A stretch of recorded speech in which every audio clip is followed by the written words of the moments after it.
l'ensemble des mails, des notes privées de nos dirigeants. C'est-à-dire qu'au moment où on se parle, le premier parti politique de France n'a plus aucun secret pour le gouvernement. Nos listes de candidats, nos programmes, la manière dont nous souhaitons faire campagne, nos stratégies sont connues du gouvernement.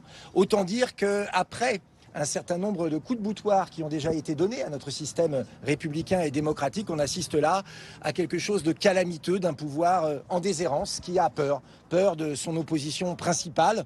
Il faut savoir qu'après la scandaleuse inéligibilité de Marine Le Pen, après une pseudo-action menée par le Parlement européen encore la semaine dernière contre un parti européen, eh bien on a maintenant cette perquisition.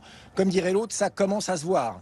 La panique est lisible dans l'attitude du pouvoir en place. Alors évidemment, nous avons ouvert nos documents, nous avons répondu aux questions parce qu'une fois encore, nous n'avons rien à nous reprocher. Non, on n'a rien à se reprocher parce que les prêts qui ont été faits pour les différentes campagnes, et je rappelle qu'ils sont allés jusqu'au régional de 2021, autant dire que nous n'avons plus aucun secret pour eux, eh bien ces prêts ont été faits conformément aux directives de la Commission nationale des comptes de campagne, qu'ils ont été vérifiés, les comptes ont été approuvés, et je vais même vous dire, jusqu'au taux d'intérêt de ces prêts a été fourni et validé par cette CNCCFP, comme on l'appelle. Autant dire que toutes les données aujourd'hui sont publiques. Cette perquisition, on se demande à quoi elle sert, si ce n'est probablement à connaître nos secrets de fabrication.